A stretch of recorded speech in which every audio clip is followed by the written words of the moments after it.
C'est toujours un plaisir de partager avec vous ce moment de débrief 30 matins où nous recevons pour vous des éminents serviteurs de Dieu durant ce marathon de prière qui a comme thème, comme vous le savez, chers téléspectateurs, les faux raisonnements.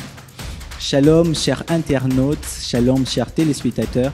Nous avons eu la grâce aujourd'hui de recevoir comme orateur le pasteur Dave Ngelekwa, qui est l'un des pasteurs assistants à l'église La Compassion principale.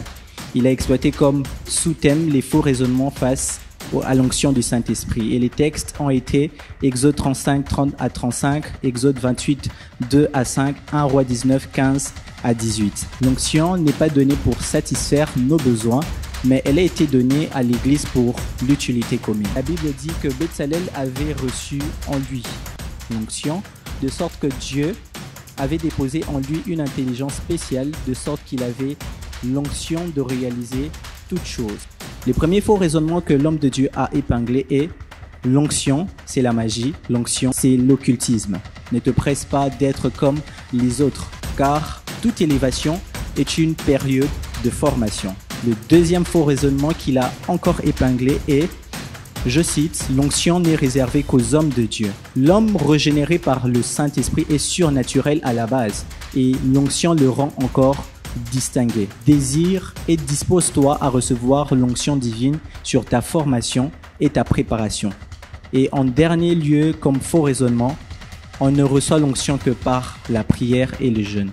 Je vous laisse suivre les condensés de sa prédication et puis nous allons retourner juste après pour la suite de ce spécial débrief 30 matins. On ne reçoit pas que l'onction en priant ou en jeûnant. Arrêtons de croire que l'onction est donnée seulement pour les hommes de Dieu. Faux! Quand je suis malade, je ne me guéris pas. Je ne prends pas ma tension moi-même. Nous avons besoin des hommes qui sont conscients. Sois conscient. Frère, il y a une chose que je sais. Je suis conscient qu'il y a l'onction de Dieu sur ma vie. Tu dois être conscient que tu as l'onction de Dieu sur ta vie. Nous sommes de retour sur ce plateau de spécial débrief 30 matins, chers téléspectateurs et internautes. Nous avons l'immense plaisir de recevoir pour vous 3 merveilleux serviteurs de Dieu qui sont prédicateurs à l'église La Compassion principale. Shalom, homme de Dieu, fils Paka. Shalom. Shalom, homme de Dieu, Samuel Ikitele. Shalom. Shalom, homme de Dieu, Kim Kalbasele. Shalom. Alors, homme de Dieu, Samuel Ikitele, je commence avec vous. Quelles sont, selon vous, puisque nous sommes à la dernière semaine de 30 matins, les particularités, encore la particularité de ce 30 matins 2022? Merci pour la parole. Alors, pour ces 30 matins, la particularité, c'est premièrement son thème, qui est les faux raisonnements. Mais aussi, ça ne touche pas que l'Église ni les chrétiens. Mais la particularité de ces 30 matins, c'est que ça touche aussi la société que nous trouvons, comme notre pays, les nations, les continents et ailleurs. Donc, ce sont des 30 matins qui ne touchent pas que les chrétiens, mais aussi les hommes, les païens, le monde, parce que ce sont des raisonnements qui régissent beaucoup des nations. Je crois de ma part que c'est ça la particularité de ces 30 matins. Alors, qu'en dites-vous de plus, homme de Dieu, fils Paka? Justement, déjà, partant de ce thème de 30 matins, vous allez constater que ce 30 matins, qui a pour thème le faux raisonnement, est en train d'essayer de pouvoir répondre à différentes préoccupations, à différentes questions que les hommes se posent en société, à tant de raisonnements qu'il y a dans les chefs des chrétiens. Et ces 30 matins est en train de pouvoir essayer à pouvoir répondre et résoudre, élaguer tout ce faux raisonnement, question de pouvoir permettre aux chrétiens de pouvoir être assis sur une base biblique et non sur une réflexion populaire. Et je finis avec vous pour cette question, homme de Dieu, Kim Kabasele. Voilà, merci pour la parole. Et dans les mêmes ordres d'idées, ce que le 30 matin, cette particularité cette année de changer tout homme, mais aussi tout l'homme, l'être entier, et nous amener à sortir des prisons dans lesquelles nous étions encore retenus, une manière de penser, de nos coutumes, de nos familles, afin d'être des personnes meilleures, d'être une meilleure version de ce que nous devons être, mieux encore, ressembler davantage à Christ au quotidien. Et d'ailleurs, puisque nous sommes déjà à la dernière semaine, encore vraiment la dernière courbure de ce 30 matins, nous sommes déjà en train de préparer Équilibre 2022. Comment faites-vous pour mobiliser les ouvriers dans votre département? Je rappelle que le président l'homme de Dieu Kim Kabasele est président du département de la jeunesse.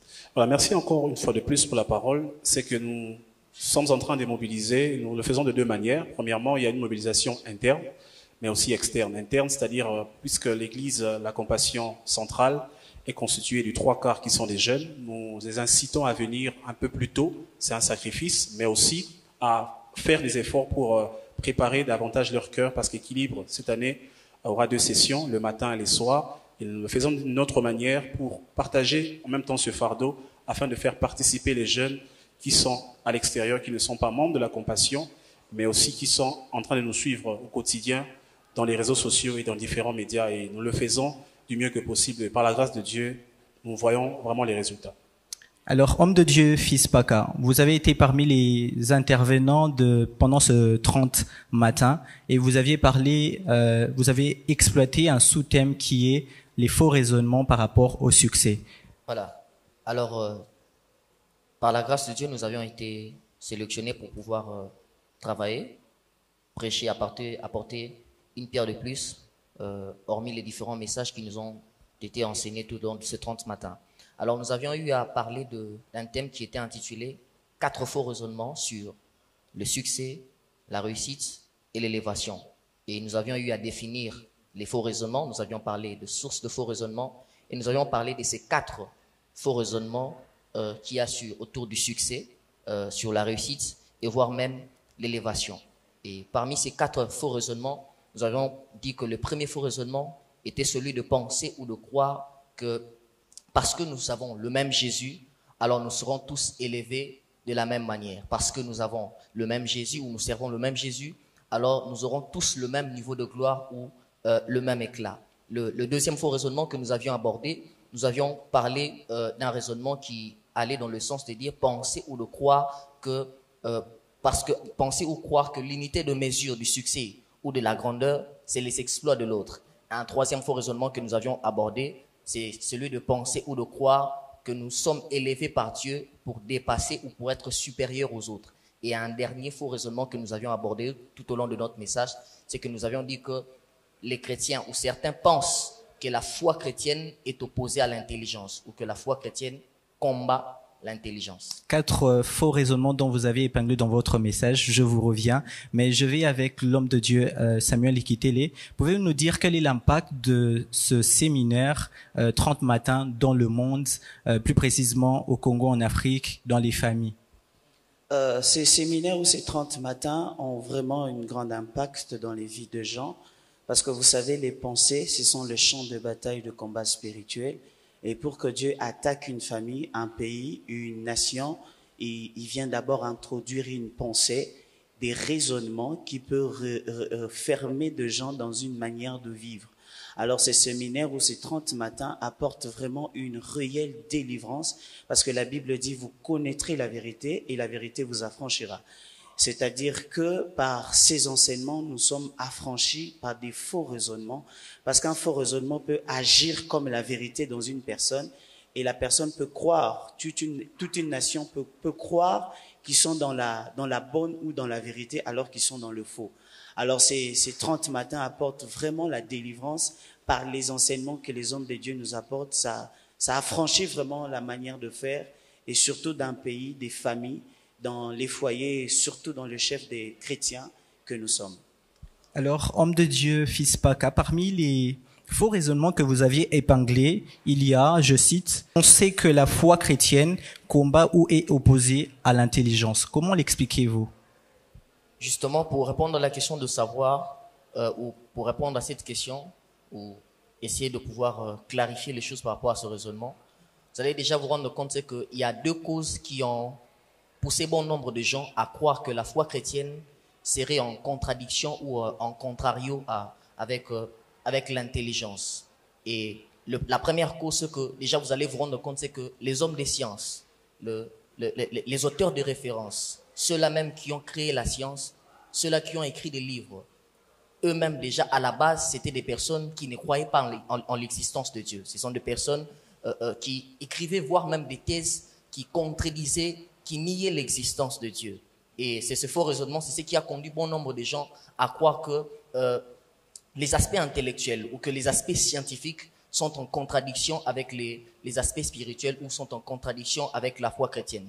Et la deuxième cause, c'est que plusieurs chrétiens, bon nombre de gens, pensent que, parmi les chrétiens bien sûr, la mauvaise compréhension ou la mauvaise appréhension du service de Dieu, c'est que les chrétiens ou plusieurs chrétiens pensent que l'œuvre de Dieu ou la foi chrétienne ne concerne que l'œuvre spirituelle, ne va que dans le sens de l'œuvre spirituelle, et ils nient essentiellement ou ils ignorent que la foi chrétienne concerne aussi la dimension scientifique et intellectuelle des choses. Et voilà les questions qui sont posées dans ce sens-là. Est-ce qu'un chrétien peut-il exceller dans la foi chrétienne, tout en étant un homme de foi, tout en étant un homme qui vit dans les principes de Dieu? Est-ce qu'un enfant de Dieu peut-il exceller dans la dimension intellectuelle ou dans la dimension scientifique des choses? Alors, pour répondre à cette question ou à ces raisonnements, clarifier les choses là-dessus, vous allez remarquer que Dieu a répandu l'onction sur Bezalel. Et l'onction qui a coulé sur Bezalel n'était pas une onction qui lui donnait la capacité de pouvoir prêcher l'évangile. L'onction qui a coulé sur Bezalel était une onction qui permettait à Bezalel de pouvoir concevoir les œuvres scientifiques. Du reste, le tabernacle est une œuvre architecturale. Ça veut dire que au-delà du fait que l'onction était spirituelle, c'était d'abord une œuvre architecturale qui demandait de l'intelligence. Et de la même manière que l'onction peut opérer pour les œuvres spirituelles, c'est de la même manière que l'onction de Dieu peut aussi opérer pour les œuvres scientifiques et pour la dimension intellectuelle des choses. De la même manière que l'onction peut opérer pour les œuvres spirituelles, c'est de la même manière que l'onction peut opérer pour la dimension intellectuelle et séculière. Gloire soit rendue à Dieu pour ce résumé. L'homme de Dieu, Kim Kabasele. Pour finir, que pouvez-vous dire au peuple de Dieu par rapport au séminaire Équilibre qui est en plein préparatif? À quoi doivent-ils s'attendre exactement? Gloire à Dieu. Alors, frères et sœurs de par le monde, et nous vous informons, nous vous invitons déjà à prendre part à ces séminaires Équilibre. Cette année, nous avons une particularité. Nous avons 2 sessions, du matin ainsi que du soir, de 9 à 11 heures, et le soir de 16 à 20 heures. Nous vous invitons de partout. Nous avons la grâce de Dieu aujourd'hui de voir les gens nous suivre en présentiel. Ça sera une activité ouverte au corps du Christ, mais aussi de personnes qui n'auront pas cette grâce de venir ici, mais nous suivre par les réseaux sociaux. Nous sommes à plus de 900 000 abonnés sur YouTube, sur Compassion TV et sur Facebook et dans tous les réseaux sociaux. Nous vous prions d'être connectés parce que Dieu a prévu un message puissant qui va changer votre vie, la puissance de l'amour. Nous croyons que le Seigneur est sur le point de faire de grandes œuvres, de grandes choses, et un réveil est en marche et nous le vivrons au nom de Jésus-Christ. Homme de Dieu Samuel Ikitele, un message au peuple de Dieu pour Équilibre 2022. Alors, peuple de Dieu, nous sommes là pour vous inviter à cet événement merveilleux qui bénira fortement votre vie, qui est Équilibre. Ça commence très très bientôt. Alors, nous vous invitons à assister. Ça aura 2 sessions, le matin et le soir. Faites-vous effort d'être là le matin, d'être là aussi le soir. Et le Seigneur ne manquera pas de vous faire énormément du bien. Nous avons comme un thème merveilleux, la puissance de l'amour. Venons très très nombreux. Alors ça sera à l'église de la Compassion sur 2e rue. Les places sont vraiment limitées. Alors faites un effort d'être là à temps et d'avoir une très bonne place. Je crois que le Seigneur bénira votre vie, bénira votre famille, bénira d'ailleurs votre nation, vous qui nous suivrez de partout dans le monde. Merci. Homme de Dieu, Fils Paka, pouvez-vous faire une prière à tous ces téléspectateurs et internautes qui nous suivent? Voilà, nous allons prier. Seigneur, Dieu de gloire, Dieu de grâce, merci de nous avoir donné le temps de pouvoir échanger, partager en ce lieu sur ce plateau. Père, nous prions sous l'influence de l'Esprit et sous l'autorité spirituelle de notre Père. Nous déclarons, Père éternel, Dieu de gloire, que ta grâce et que ta faveur coulent dans la vie de ce peuple. Père éternel, nous prions dans le nom de Jésus que tu répondes à différents besoins et à différentes préoccupations que ce peuple a. Seigneur, nous prions dans le nom de Jésus. Étends ta main et que tu accordes les solutions à ce peuple nombreux. Au nom de Jésus-Christ. Amen. Amen.